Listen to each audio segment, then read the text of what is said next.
Assalamualaikum warahmatullahi wabarakatuh. Selamat berjumpa kembali dalam video TTL Indonesia. Nah, yang akan kita bahas sekarang itu adalah tentang konsep dasar dalam memahami operasi aljabar ya. Nah, jadi kita sudah sangat banyak mempelajari bentuk-bentuk aljabar beserta operasinya yang sangat rumit hingga kita berusia sekarang ini, tapi konsep dasarnya kita ingin review nih, jangan-jangan ada yang salah atau ada yang miss dari konsep dasar kita memahami aljabar ya. Oke, kita akan langsung masuk ke konsep pertama, yaitu konsep operasi bilangan ya. Nah, ini sebenarnya sudah dipelajari saat SD mungkin atau SMP. Nah, kita mengenal 3 sifat ya. Yang pertama sifat itu sifat komutatif. Kemudian sifat yang kedua adalah sifat asosiatif. Kemudian sifat yang ketiga adalah sifat distributif ya. Komutatif itu berarti pertukaran. Ini berlaku untuk penjumlahan dan pengurangan. Misalkan kita punya penjumlahan dan perkalian, kita misalkan punya A plus B akan sama dengan B plus A.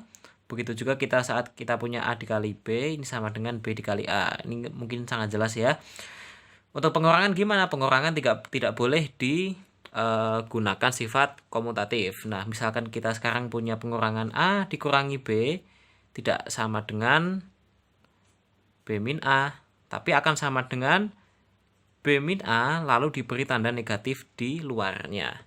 Oke. Kemudian sifat asosiatif ya. Sifat asosiatif ini pengelompokan. Misalkan kita punya A ditambah B ditambah C. Hasilnya akan sama dengan ketika kita menambahkan dulu A plus B lalu ditambah C. Dan akan sama juga dengan ketika kita menambahkan B plus C dulu atau yang sebelah sini dulu lalu ditambah A. Begitu juga dengan perkalian ya. A dikali B dikali C akan sama dengan, kalau misalkan kita mengali dulu A dengan A lalu dikali C, akan sama dengan kalau kita mengali B dengan C dulu lalu baru dikali A. Kemudian sifat distributif, sifat penyebaran ya. Misalkan kita punya A dikali B ditambah C, ini akan menjadi apa tuh hasilnya? Hasilnya A dikali B ditambah A dikali C. Nah, ini sifat yang sangat penting sekali ya untuk mengoperasikan aljabar untuk bentuk-bentuk yang lebih sulit, sifat distributif ya. Begitu juga kalau dikurangi A dikali B dikurangi A dikali B min C akan sama dengan AB min AC. Nah kemudian bagian-bagian dalam aljabar. Jadi kita akan mendefinisikan bagian, misalkan kita punya bentuk nih AX ditambah B. Nah, kita punya bagian masing-masing. X ini adalah variabel ya. Kemudian A ini ada koefisien dan B ini adalah konstanta. Ya, seperti itu. Nah, misalkan ini berada di dalam matematika, variabel, mengapa disebut variabel? Variabel ini bahasa Indonesianya adalah peubah. Jadi yang nilainya berubah-ubah. Nah, selain itu, kita juga akan mengenal konsep ini nih, persamaan atau equation. Nah, apa konsep dari persamaan atau equation ini? Nah, misalkan begini nih. Saya punya misalkan sebuah timbangan ya. Ini timbangan. Nah, di sebelah kiri saya isi dengan 2 buah bola. Lalu di sebelah kanan saya isi dengan 1 buah kotak kubus ya. Nah, oke, 2 bola di sebelah kiri dan 1 kubus di sebelah kanan. Nah, karena timbangan ini sama, maka dari itu bisa kita simpulkan bahwa massa atau ya parameter yang kita gunakan saat ini adalah parameter massa kedua sisi, baik sisi kiri maupun sisi kanan ini sama. Kita lihat dulu ya, parameternya kan massa ya. Kalau timbangannya sejajar berarti massanya sama. Misalkan bola ini memiliki massa X ya. bola ini X dan kubus itu Y. Maka karena masanya sama, maka 2X atau massa 2 bola sama dengan massa sebuah kubus. Tetapi, apakah masalahnya selesai? Tentu saja belum. Kenapa? Karena di sini kita hanya tahu bahwa massa 2 buah bola sama dengan massa sebuah kubus. Tapi kita tidak tahu nih secara spesifik massa dari kubus maupun massa dari bola ini sebenarnya berapa. Nah, supaya kita bisa tahu massanya berapa, maka dari itu kita perlu menentukan atau menemukan sebuah sesuatu yang bisa kita ketahui secara pasti berapa nilai dari massa ini. Contohnya nih, kita kasih timbangan. Jadi dua buah bola ini, ketika di sebelah sini kita kasih timbangan yang masing-masing massanya adalah 1 kilo, berarti 2X atau massa 2 buah bola sama dengan berapa nih? 1 kilo. Kalau ada dua pemberat 1 kilo berarti menjadi 2 kilogram kan? Nah, maka berat 1 buah bola adalah 1 kilogram. Nah, di sini masalahnya bisa kita pecahkan. Dan X sama dengan 1 kilogram ini adalah himpunan penyelesaian atau kita sebut sebagai HP. Nah, sayangnya juga dalam aljabar masalah tidak sesimpel itu. Kita menemui masalah yang sangat simpel. Misalkan dalam timbangan ini nggak cuma 1 bola aja, tapi bisa dicampur. Jadi bisa 1 bola ditambah 1 kubus misalnya. Nah, ini perlu penyelesaian yang lebih ya. Tapi kesimpulannya, dengan memberi tanda sama dengan, maka sesuatu dalam aljabar akan memiliki suatu penyelesaian ya. Penyelesaian ini bisa juga disebut sebagai solusi. Nah, kalau mengingat tentang solusi, maka dengan konsep aljabar kita dapat memecahkan suatu persamaan atau permasalahan. Oke, operasi aljabar sendiri jelas ya, ada tambah, kurang, kali, dan bagi. Kalau tambah atau penjumlahan dengan perkalian biasa, tapi bagaimana dengan pengurangan? Nah, pengurangan ini punya sifat yang unik ya. Begitu juga dengan pembagian. Pengurangan ini misalkan kita punya X ya, dikurangi 3X ditambah 4Y. Dengan adanya ini, tanda minus ini, maka dia mampu membuat satu ruas ini nilainya berubah menjadi negatif. Contohnya, ini akan menjadi hasilnya X dikurangi 3X dikurangi 4Y. Hasilnya adalah min 2X min 4Y. Nah, ini kalau mau kita kelompokkan bisa nggak? Bisa. Caranya, kita kasih dulu tanda minus lalu bikin tanda kurung. 2X ditambah 4Y. Oke, seperti itu ya. Ya, ini untuk pengantar aja untuk bagian yang lebih penting selanjutnya. Nah, kemudian selanjutnya kita akan kasih contoh soal ya. Misalkan 7X dikurangi 4Y dikurangi 3X dikurangi Y. Ini kalau kita sederhanakan jadi seperti apa? Oke, langsung saja. Ini pokoknya kita asumsikan atau kita set bahwa di ruas kiri ini kan nggak ada tanda negatif ya. Ya udah, ini kita biarkan aja 7X min 4Y. Bagaimana dengan yang sini? Oke, sekarang biar gampang kita ambil kasus tambah dulu aja ya. Nah, kalau kasusnya ini ditambah, maka tidak ada perubahan tanda sama sekali. Atau tanda kurungnya langsung kita abaikan saja. Langsung gini aja, X min 4 min Y. Kemudian prinsip dalam aljabar kita mengelompokkan suatu variabel ya. Jadi di sini sesama X, lalu kita cari koefisiennya di sini 7 ditambah 3. Kemudian di sini kita punya Y. Di sini kan min 4 kan ya? Min 4, lalu di sini min 1. Jadinya sama dengan X dikali 10 ditambah Y dikali min 5 atau 10X dikurangi 5Y. Nah, ini bentuk sederhananya. Nah, kalau misalnya ini tandanya bukan plus tapi minus. Misalnya gini, 7x min 4y dikurangi 3x min y. Nah, ini akan sama dengan apa nih? 7x min 4y. Ini biasa ya, karena ini tidak ada tanda minus depannya, maka kita tulis secara utuh dikurangi hati-hati, biasanya kan ini kan tadi kan utuh kan, ditambah 3x min y.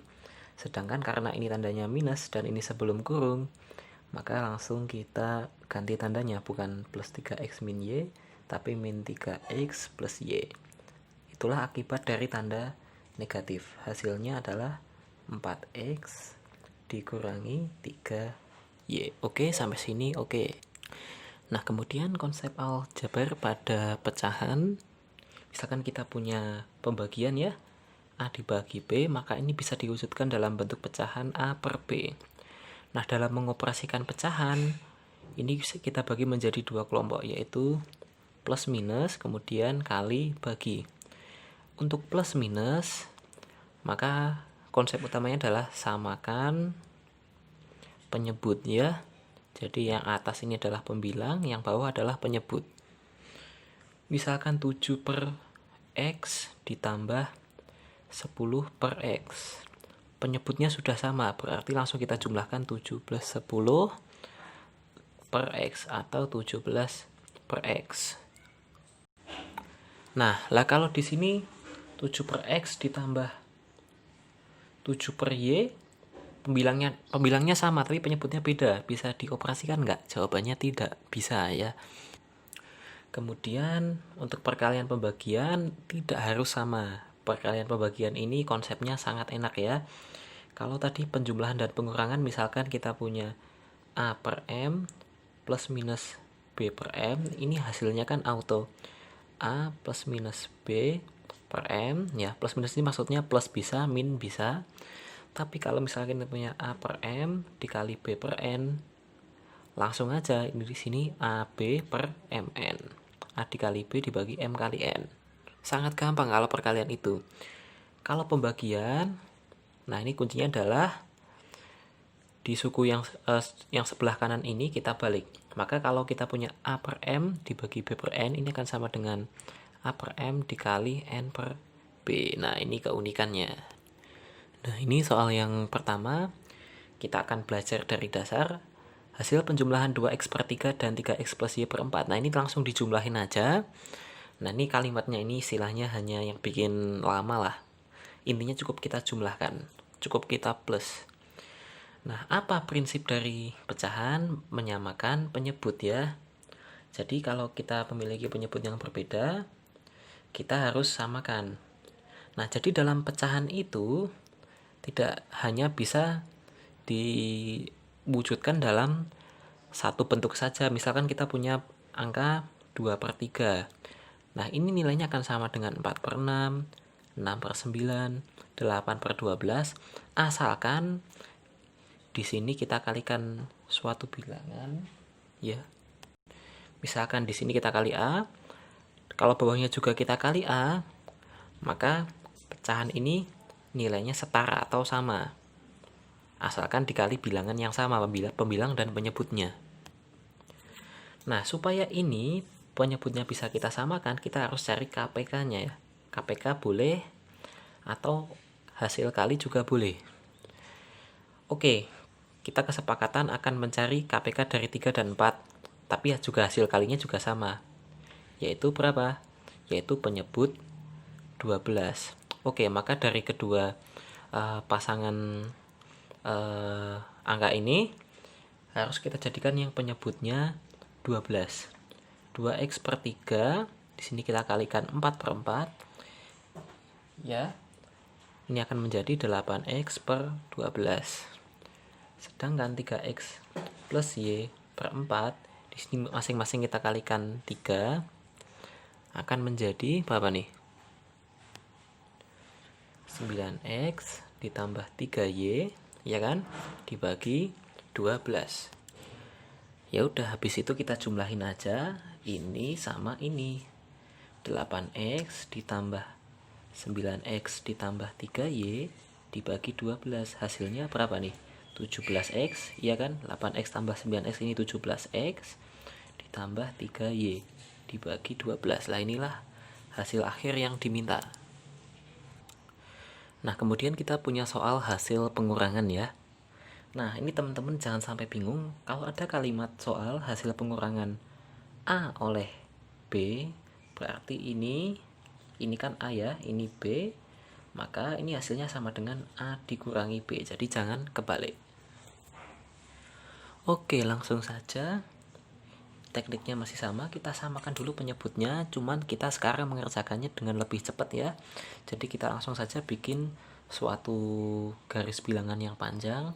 Kita cari hasil kali atau KPK dari 5 dan 3 ini 15. Nah, uniknya kalau teman-teman ini menggunakan hasil kali untuk mencari penyebut yang baru, jadi 5 dikali 3 itu 15, maka teman-teman cukup mengalihkan 6x min y ini dengan 3 dan 3x plus 2y dengan 5. Inilah yang disebut teori perkalian silang ya. Atau kalau admin tuliskan deh, ini misalkan kita punya A per B plus minus C per D ya. Hasilnya ini sama dengan, misalkan di sini penyebutnya akan kita pakai adalah hasil kalinya atau BD, maka ini akan menjadi AD plus minus BC dibagi dengan BD. Nah, prinsipnya seperti itu ya. Oke, langsung saja, berarti karena ini hasil kali, berarti 6x min y ini kita kalikan 3. Lalu ini hasil pengurangan ya, berarti ini kita kasih tanda negatif, dikurangi 3x plus 2y, oke, dikali 5. Nah, di sini letak pengaliannya. Ya udah, ini langsung kita jabarkan aja menjadi 8x min 3y dikurangi 15x ditambah 10y. Ini hati-hati ya, ini belum minus. Kenapa? Karena kita baru mengalihkan 5 ke dalam ini. Hasilnya masih 15x plus 10y dibagi dengan 15. Oke, sampai sini kita kelompokkan, atau kita buka dulu deh kurungnya. Berarti sini 18x dikurangi 3y, ini akan menjadi 18x min 3y min 15x lalu min 10y per 15 ya. Lalu kita masing-masing langsung aja kita kelompokkan 18x dengan min 15x. Ini akan menjadi 3x. Lalu min 3y dengan min 10y akan menjadi apa nih? Min 13 min 10. Berarti masih min 13. Y dibagi 15. Nah, inilah hasil akhir yang diminta. Nah, oke, sekarang teman-teman ayo kerjakan latihan ini. Berapa hasil pengurangan 3x min 2y per 11 oleh min x min y per 3? Oke, berapa hasilnya? Nah, kita kerjakan ya. Tapi sebelum kita lanjutkan, teman-teman pastikan sudah mengerjakan terlebih dahulu di kertas teman-teman. Oke, kita punya hasil pengurangan A oleh B berarti A min B kan. Nah, di sini kita punya 3x min 2y per 11 dikurangi oleh ini, dikurangi min x min y per 3. Nah, kalau sudah gini, kita pengen yang simpel nih, minus ketemu minus, jadinya plus. Ya udah, kita gini aja, 3x min 2y per 11 plus x min y per 3. Nah, sangat gampang kan, akhirnya tinggal jadi penjumlahan aja. Nah, kemudian langsung saja kita samakan penyebutnya dengan cara mengalihkannya. Di sini berarti 11 dikali 3. Nah, karena kita ikut teori masilang, berarti sini 3-nya dikalikan 3x min 2y. Ya, jadi 3-nya dikalikan ke sini. Kemudian 11-nya dikalikan ke sini. Ini tandanya plus ya, ikut tandanya yang ini. 11 dikali x min y. Pokoknya habis ini pasti kita jabarkan, nggak mungkin nggak kita jabarkan. Ini akan menjadi 33 ya. Ini akan menjadi berapa nih? 3 dikali 3x itu 9x, kemudian 3 dikali min 2y ini menjadi min 6y, ditambah 11x dikurangi 11y. Langsung kita kelompokkan x sama x, 9 tambah 11 itu 20x, lalu min 6y min 11y, min 6 min 11 berarti min 17, y dikurangi 33. Inilah jawaban yang diminta. Oke, mungkin sekian yang dapat admin sampaikan, kurang lebihnya mohon maaf, semoga bermanfaat. Wassalamualaikum.